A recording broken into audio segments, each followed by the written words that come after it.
राधे राधे दोस्तों, आज मैं आपको दो बहनों की कहानी अमावस्या और पूर्णिमा की सुनाने चल रही हूँ। तो चलिए शुरू करते हैं इस धार्मिक कथा को। एक राज्य में एक राजा और एक रानी रहते थे, जिनकी 4 संतानें थीं, 2 लड़के और 2 लड़कियाँ। एक लड़की का नाम पूर्णिमा और दूसरी लड़की का नाम अमावस्या था। पूर्णिमा घर के कामों में बहुत ही निपुण थी और घर का पूरा काम किया करती थी और भगवान की पूजा अर्चना भी किया करती थी। इसके अतिरिक्त वह गौ माता की सेवा का कार्य भी करती थी। और उसकी दूसरी बहन अमावस्या ना तो वह घर का कार्य करती थी और ना ही भगवान की पूजा अर्चना में उसका तनिक भी मन लगता था और ना ही वह गौ माता की सेवा का कार्य करती थी।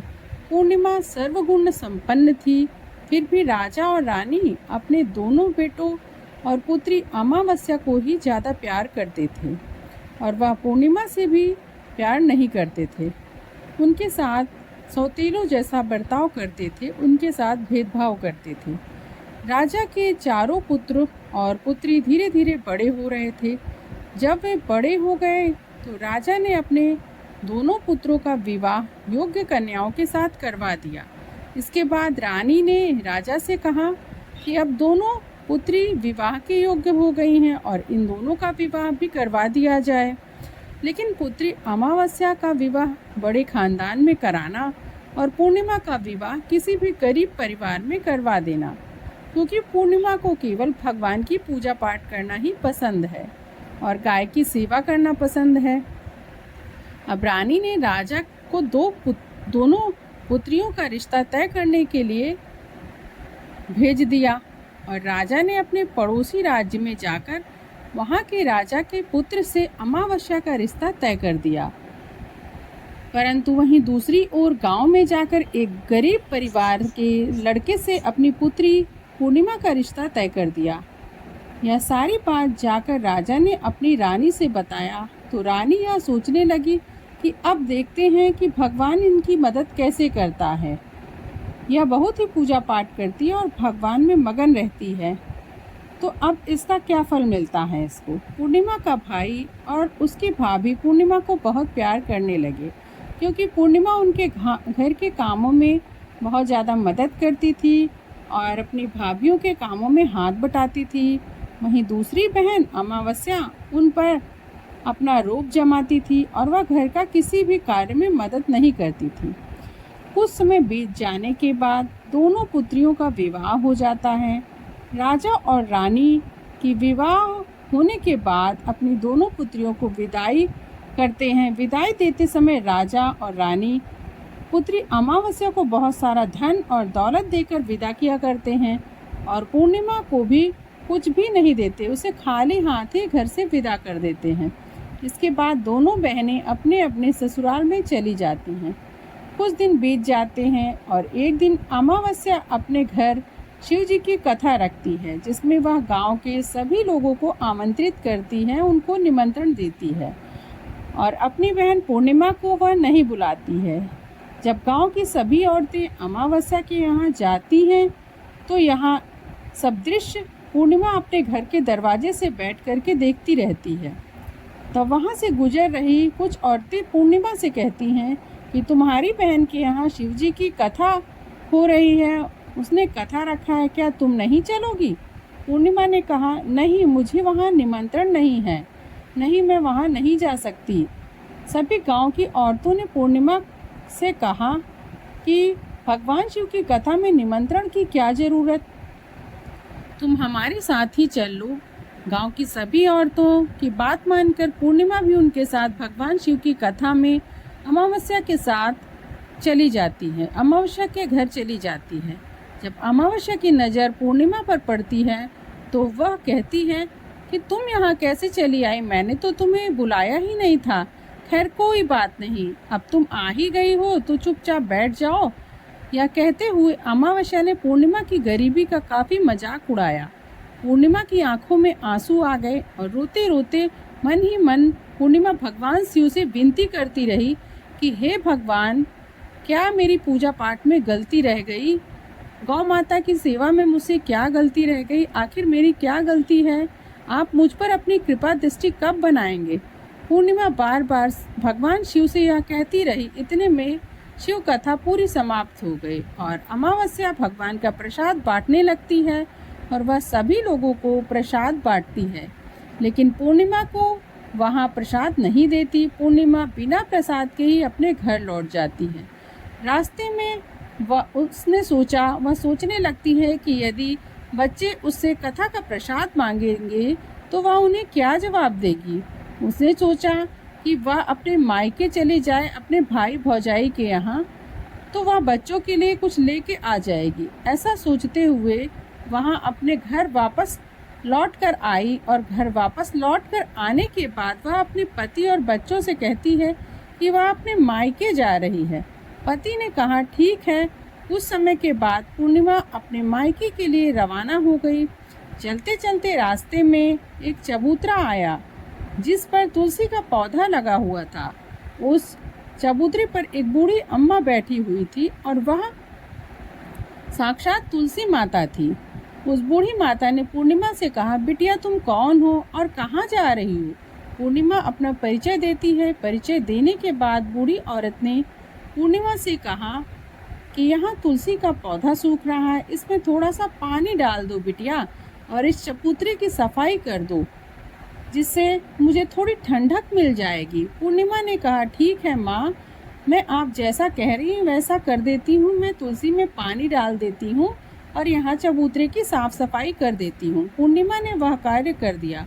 पूर्णिमा ने साफ सफाई करने के बाद बूढ़ी अम्मा को भी नहला दिया और बूढ़ी अम्मा की सेवा करके उनके पैर दबाए और बूढ़ी अम्मा से कहा कि माँ जी और बताइए मैं क्या सेवा करूँ, कोई काम है तो बता दीजिए, मैं वह भी कर दूंगी। अम्मा ने कहा कुछ नहीं, अब तुम जाओ और वापस आते समय मुझसे मिलते हुए जाना। पूर्णिमा ने बूढ़ी अम्मा से कहा ठीक है माता, मैं जाती हूँ, वापस आते वक्त आपसे मिलते हुए जाऊंगी। कुछ समय आगे चलने के बाद एक शिव जी का मंदिर आया और वहाँ पर उसे एक बूढ़े बाबा मिले जो मंदिर के बाहर बैठे हुए थे। वह बाबा कोई और नहीं थे, साक्षात भोलेनाथ थे। उन्होंने पूर्णिमा से कहा कि कहाँ जा रही हो बेटी और तुम कौन हो? पूर्णिमा ने अपना पूरा परिचय बाबा से बताया। फिर बूढ़े बाबा ने पूर्णिमा से कहा इस चबूतरे की ओर इस मंदिर की सफाई कर दो। तब पूर्णिमा ने मंदिर के पूरे चबूतरे की साफ सफाई कर दी और वहाँ पर पूजा पाठ अर्चना भी कर दी। और साफ सफाई पूजा अर्चना करने के बाद उन्होंने बूढ़े बाबा को भी नहला दिया। उनसे कहा कि बाबा और कोई काम हो तो बताइए। तब बूढ़े बाबा ने कहा नहीं बेटी, अब तुम जाओ, परंतु वापस लौटते समय मुझसे मिलती जाना। पूर्णिमा ने कहा ठीक है बाबा, मैं जाती हूँ और वापस आते समय आपसे मिलते हुए आऊँगी। आगे चलने पर कुछ दूरी पर पूर्णिमा को एक काली माता का मंदिर दिखाई दिया और वहाँ पर भी एक बूढ़ी अम्मा चबूतरे पर बैठी हुई थी। उस बूढ़ी औरत ने भी पूर्णिमा से कहा कि बेटी तुम कौन हो और तुम कहाँ जा रही हो? तब पूर्णिमा ने उस बूढ़ी औरत को भी अपना पूरा परिचय दे दिया। तब बूढ़ी औरत ने पूर्णिमा से कहा कि यहाँ सभी पूजा पाठ करने के लिए आते हैं, लेकिन इस मंदिर की साफ सफाई करने के लिए कोई नहीं आता, इसलिए तुम इस मंदिर और चबूतरे की सफाई कर दो। तब पूर्णिमा ने कहा ठीक है माता, मैं इस मंदिर की और पूरे चबूतरे की सफाई कर देती हूँ। और पूर्णिमा ने अपने कथन अनुसार मंदिर और पूरे चबूतरे की साफ सफाई कर दिया और पूजा पाठ भी कर दिया और माता जी का श्रृंगार भी कर दिया। अब उस बूढ़ी अम्मा को नहला दिया और बूढ़ी अम्मा के पैर भी दबा दिए और कहती है कि सभी काम हो गए माँ जी, कोई और काम हो तो बताइए। तब बूढ़ी अम्मा कहती है नहीं बेटा, अब कोई काम नहीं है बेटी, तुम अब जाओ, लेकिन वापस आते समय मुझसे मिलते हुए जाना। पूर्णिमा कहती है ठीक है और वह आगे चली जाती है। आगे चलते चलते एक नदी आती है, वहाँ पर भी एक बूढ़ी अम्मा बैठी रहती है और कहती है बेटी तुम कौन हो और कहाँ जा रही हो? तब पूर्णिमा उसे भी अपना पूरा परिचय देती है। बूढ़ी औरत पूर्णिमा से कहती है कि नदी पर स्नान करने तो यहाँ सब आते हैं, लेकिन साफ सफाई करने के लिए कोई नहीं आता है, इसलिए तुम इस किनारे भी साफ सफाई कर दो। पूर्णिमा कहती है ठीक है माता जी, मैं साफ सफाई कर देती हूँ और उस बूढ़ी अम्मा के पैर भी पूर्णिमा ने दबा दिए और कहती है, माँ जी और कोई काम हो तो बताइएगा।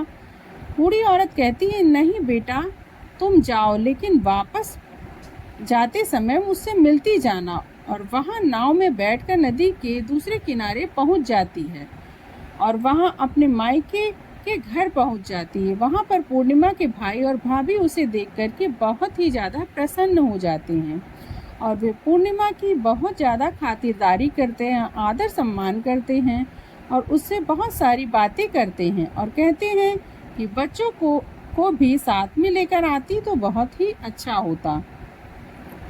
कुछ समय के बाद पूर्णिमा ने वापस अपने ससुराल जाने को कहा तो उसकी भाभी ने उसके लिए एक साड़ी खरीद रखी थी जो कि उसे दिया और बच्चों के लिए कपड़े और खाने पीने की कुछ चीज़ें दी, खेल खिलौने दिए और कहा कि तुम बहुत दिनों के बाद आती हो। और पूर्णिमा की भाभी ने यह एक थैली भी पूर्णिमा के हाथों में दे दिया और कहा कि जाओ और जल्दी वापस आना। इसके बाद पूर्णिमा वहाँ से अपने ससुराल की ओर रवाना हो जाती है और उसी नदी के किनारे पहुंची और नाव में बैठकर दूसरे किनारे पर उतर गई।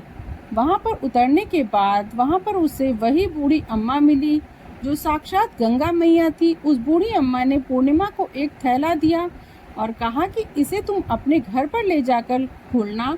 अब पूर्णिमा के पास 2 थैले हो गए थे। उन्हें लेकर पूर्णिमा वहाँ से रवाना हुई। कुछ आगे जाने के बाद काली माता का मंदिर मिला और वहाँ काली माता पर वही बुढ़िया प्रकट हुई, वही बुढ़िया विराजमान हुई जो पहले पूर्णिमा को मिली थी। और उस बुढ़िया ने भी पूर्णिमा को एक थैला दिया और कहा कि इस थैले को अपने घर ले जाकर ही खोलना। तीनों थैला लेकर पूर्णिमा आगे कुछ दूर बढ़ी तो शिव जी का मंदिर आया जहाँ बूढ़े बाबा के रूप में शिव जी स्वयं विराजमान थे।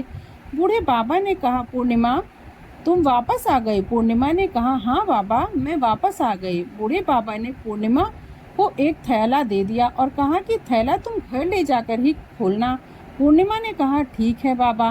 बाबा, अब पूर्णिमा के पास 4 थैले हो गए थे। अब पूर्णिमा 4 थैले को कैसे लेकर जाती? उसने एक पुरानी साड़ी निकाली और उन सभी थैलों का एक गट्ठा बना लिया और सर पर रखकर वहाँ से रवाना हो गई। कुछ दूर जाने के बाद तुलसी माँ बूढ़ी औरत के रूप में मिलती हैं और कहती हैं, पूर्णिमा तुम आ गई? हाँ माँ जी, मैं आ गई। वह बूढ़ी औरत एक थैला दे देती है और कहती है कि इस थैले को भी तुम अपने घर ले जाकर खोलना। ठीक है माँ जी। अब पूर्णिमा के पास 5 थैले हो गए थे। पूर्णिमा वहाँ से रवाना हुई तो वापस अपने घर पहुँच गई। पूर्णिमा ने थैलों को नीचे रखा और सबसे पहले अपने मायके का थैला खोलकर देखने लगी। उसमें बच्चों के लिए अच्छे अच्छे कपड़े, खाने की वस्तुएं और कुछ गहने और खिलौने भी थे। पूर्णिमा ने कपड़े अपने बच्चों को दे दिया और खाने पीने की चीज़ें भी बच्चों को दे दी। बच्चे यह सब पाकर बहुत ही खुश हो गए। अब पूर्णिमा ने दूसरा थैला खोला जो कि गंगा मैया ने दिया था। उसमें ढेर सारे हीरे जवाहरात, सोने चांदी आदि थे। इसके बाद अब पूर्णिमा ने तीसरा थैला खोला जिसे कि माँ काली ने दिया था। उसमें बहुत सारा सोना, श्रृंगार आदि सामग्रियाँ थीं। इसके बाद पूर्णिमा ने चौथा थैला खोला जिसे कि भगवान शंकर ने दिया था। उसमें बहुत सारा धन संपत्तियाँ भरी हुई थी और बहुत सारी खुशियों का थैला था। इसके बाद अब पूर्णिमा ने 5वां थैला खोला जो कि उसे तुलसी माता ने दिया था। उसमें चावल, दाल और 7 प्रकार की खाने की चीज़ों से वह थैला पूरी तरह भरा था। अब पूर्णिमा के घर में किसी भी चीज़ की कमी नहीं रह गई। उसका घर धन धान्य से भर गया और परिपूर्ण हो गया। अब पूर्णिमा और उसका परिवार सुख में जीवन व्यतीत करने लगे। अब पूर्णिमा के मन में विचार आया कि क्यों ना शिव जी की कथा कराई जाए, शिव जी की कथा में एक कार्यक्रम रखा जाए। तब पूर्णिमा ने एक शिव जी की कथा का आयोजन किया और गांव के सभी लोगों को आमंत्रित किया, निमंत्रण दिया। वह घर जा जाकर लोगों को बुलावा देकर आई। पूर्णिमा ने अपनी बहन अमावस्या के घर भी गई और अमावस्या को भी शिव जी की कथा के लिए आमंत्रित किया। जब अमावस्या पूर्णिमा के घर शिव जी की कथा में आई तो उसने देखा कि पूर्णिमा के घर में अब तो किसी भी चीज़ की कमी नहीं थी। इतना सारा धन दौलत देखकर अमावस्या आश्चर्यचकित हो गई। उसने पूर्णिमा से कहा कि तुम्हारे घर में इतनी धन और दौलत कहाँ से आई? तब पूर्णिमा ने कहा, देखो बहन, तुमने शिव जी की कथा में मुझे नहीं बुलाया था, फिर भी मैं चली आई और तुमने मुझे प्रसाद तक नहीं दिया और मेरी गरीबी का इतना मजाक उड़ाया। उसके बाद मैं अपने घर आ गई और घर आते हुए मन ही मन में यह सोच रही थी कि अपने मायके जाऊंगी और मैं अपने मायके चली गई। जो कुछ घटना इस बीच हुई वह सभी घटना अपनी बहन अमावस्या को पूर्णिमा बताने लगी। तो अमावस्या कहती है कि तुम मुझे प्रसाद मत दो, मुझे डांट लो।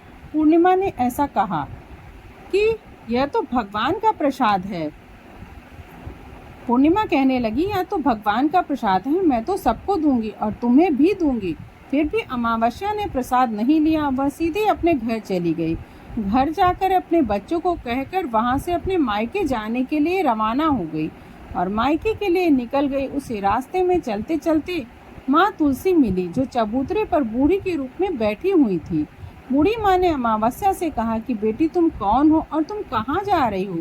अमावस्या ने अपना पूरा परिचय बूढ़ी माँ से कहा, बेटी, यह तुलसी का पौधा सूख रहा है, इसमें थोड़ा सा पानी डाल दो और इस चबूतरे की साफ सफाई कर दो। इस पर अमावस्या ने कहा, बुढ़िया, तुझे दिखाई नहीं दे रहा है? मैंने इतने महंगे कपड़े पहन रखे हैं, इतनी महंगी साड़ी पहन रखी है, यह गंदी हो जाएगी। ऐसा कहकर वहाँ से आगे जाने लगी। आगे जाने पर उसे भगवान शिव मिले, जिन्हें भी उसने ऐसा ही कहा। उसके बाद आगे जाने पर माँ काली मिली, जिससे भी उसने ऐसी ही बात कही। उसके बाद गंगा माता मिली, जिसे भी उसने यही सब कहा और आगे चली गई। इसके बाद अमावस्या नाव में बैठने लगी तो उसे नाव में फूलों की जगह कांटे भरे मिले, जो उसके पैरों में चुभ रहे थे। किनारों पर उतरकर वहाँ अपने मायके चली गई। जब वहाँ उसे उसकी भाभियों ने और उसके भाइयों ने देखा तो मन ही मन में कहने लगे कि काम की न काज की, 2.5 मन अनाज की। अब आ ही गई हो तो ठीक है। पूर्णिमा तो हमारे कामों में मदद करती है और यह तो कोई काम करेगी नहीं। उन्होंने खाना बनाया और खा पीकर सभी सो गए। अमावस्या जब सुबह उठी और अपनी भाभियों से कहने लगी कि मैं अपने ससुराल जा रही हूँ। उन्होंने ठीक ही कहा, जाओ अमावस्या। बोली, पूर्णिमा को तो तुमने थैला दिया था, मुझे कुछ नहीं दोगे क्या? भाई और भाभी, उसने यह बात भाई और भाभी से कहा। तुम घर जाओ, थैला तुम्हारे घर पहुंच जाएगा। फिर अमावस्या वहां से निकल गई और नदी के किनारे पर पहुंची। वहां गंगा मैया बूढ़ी औरत का रूप धारण करके बैठी हुई थी। बूढ़ी माँ ने कहा कि बेटी आ गई बेटी? तो उसने कहा, हाँ मैं आ गई। अमावस्या ने यह शब्द किया, तुमने पूर्णिमा को एक थैला दिया था, मुझे नहीं दोगी क्या बूढ़ी अम्मा? बूढ़ी अम्मा ने कहा कि तुम घर पहुंच जाओ और वह थैला तुम्हें मिल जाएगा। उसके बाद काली मैया उसके सामने आई, वह भी एक बूढ़ी स्त्री का रूप धारण की हुई थी। तब अमावस्या ने कहा कि क्या मैया मुझे थैला नहीं दोगी? तुमने पूर्णिमा को एक थैला दिया था। तब बूढ़ी अम्मा ने कहा कि तुम घर पहुंच जाओ और तुम्हें थैला मिल जाएगा। उसके बाद भगवान शंकर मिले, जिन्होंने भी अमावस्या से यही कहा। उसके आगे जाने पर उन्हें तुलसी माता मिली और उन्होंने भी अमावस्या से यही कहा कि तुम घर पहुंच जाओ और थैला तुम्हारे घर पहुंच जाएगा। अमावस्या अपने घर पहुंच गई। आंगन में देखा तो वहाँ 5 थैले पड़े हुए थे। अमावस्या मन ही मन में सोचने लगी, अब तो मेरी सारी समस्याएं खत्म हो जाएंगी, मेरे पास भी धन दौलत और संपत्ति आ जाएगी। जल्दी जल्दी उसने सभी थैलों को खोलना शुरू किया। किसी में मिट्टी थे तो किसी थैले में पत्थर और किसी थैले में कंकड़ तो किसी थैले में कोयला। उसे मायके से कुछ नहीं मिला, इन थैलों में कुछ भी नहीं था। अमावस्या दौड़ती हुई पूर्णिमा के घर आ गई और कहती है कि तुम्हें तो इतना सारा कुछ मिल गया, मुझे क्यों नहीं मिला? आखिर क्यों? तो पूर्णिमा कहती है कि जब मैं अपने मायके जाती हूँ तो अपनी भाभियों के साथ उनके कामों में हाथ बटाती हूँ उनके साथ मिलकर कामों को करती हूँ, लेकिन तुम ऐसा नहीं करती हो, उनकी इज्जत भी नहीं करती हो, इसलिए वह तुम्हें भला क्या देंगे। और इसके बाद तुमने गंगा मैया को ठुकरा दिया और माँ काली को भी ठुकरा दिया, भगवान शंकर को भी ठुकरा दिया, इसलिए उन्होंने भी तुम्हें कुछ नहीं दिया। अमावस्या कहती है कि बहन तुम मुझे माफ़ कर दो, मैंने तुम पर हमेशा अत्याचार किया है, मुझे कुछ नहीं मिला, कोई बात नहीं, मैं भी भगवान शंकर की भक्ति करूंगी और सब कुछ प्राप्त कर लूंगी, मुझे इन सब चीज़ों का रहस्य बताओ। तो पूर्णिमा ने कहा कि तुम 3 सूत्र का ज्ञान ले लो और उसकी कथा करना। पहले सूत्र में दया मांगना, दूसरे सूत्र में कथा मांगना और तीसरे सूत्र में ओम नमः शिवाय का जाप करना। बहन भगवान ने यह सब सूत्र दिए हैं, इनको अपने हृदय में बसा लेना। मैंने तो यह 3 सूत्र अपने जीवन में अपनाए हैं और सच्चे मन से भगवान की भक्ति पूजा पाठ की थी। फिर भगवान ने मुझे भी यह सब कुछ दिया और तुम्हारे पास जो कुछ था वह भी सब खत्म हो गया। इसके बाद अमावस्या ने अपने घर चली आई और भगवान की पूजा पाठ करने लगी। भगवान शिव से उसने माफ़ी मांगी और गौ माता की सेवा करने लगी और दूसरों की मदद करने लगी। फ्रेंड्स, आशा करती हूँ आपको मेरे द्वारा सुनाई गई अमावस्या और पूर्णिमा की यह कथा पसंद आई होगी। ऐसे ही मेरे चैनल के साथ जुड़ें और मेरे चैनल को लाइक, शेयर और सब्सक्राइब करना ना भूलें। धन्यवाद।